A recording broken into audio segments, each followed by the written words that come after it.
मैं ये घर में रहता था, मैं 8-9 साल से, और एक फैमिली इधर रहते हैं। ये हमारा घर गिर गया इधर से, बहुत परेशान हो गया। अब रोड पे सर के रोने की नौबत आ गई। अब हम किसको बोलना है? अब कारपोरेटर साहब तो आगे चले गए कि कल कमिश्नर साहब को, मैडम को बुलाऊंगा बोल के बोले। ये कहाँ जाना, अब किसका नहीं जाना? मस्जिद में इंतजाम करें हमारे रहने का फिलहाल। अब जरा जल्द से जल्द करेंगे काम तो बहुत बड़ी मेहरबानी होगी।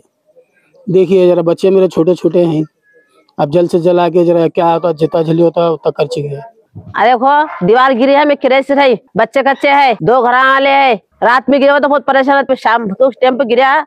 बहुत अल्लाह का एहसान है। उनके 4 बच्चे, हमारे 4 बच्चे छोटे छोटे। देखो अब कहाँ रहना, देखो बच्चा कच्चा लेको आई बात खा रही, बच्चे रो रही। उनके और एक घर है, बच्चा लेको भाग कोई नो को बाहर। अब ये 9 साढ़े 9 बजे ऐसा। वार्ड नंबर 10 शाह बाजार कागजीपुरा मस्जिद के बाजू एक घर गिरा है, जिसमें 2 घर बेघर, दो फैमिली बेघर हो गए हैं बारिश की वजह से। तो पूरी इमारत गिर गई है तकरीबन।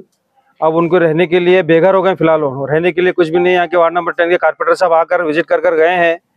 जो भी मुनासिब कंपनसेशन, जो भी मुनासिब कंपनसेशन है वो दिलाएंगे बोलकर बता कर गए हैं। कल कमिश्नर साहब को भी बुलाकर लेकर आता हूँ बोलकर गए हैं, वादा किए हैं।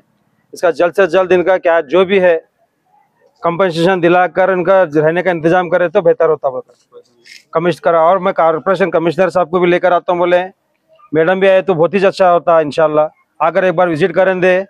और काफ़ी ज़्यादा नुकसान हुआ है, अभी अच्छा है, अल्लाह का एहसान है, बच्चों को कुछ नहीं हुआ।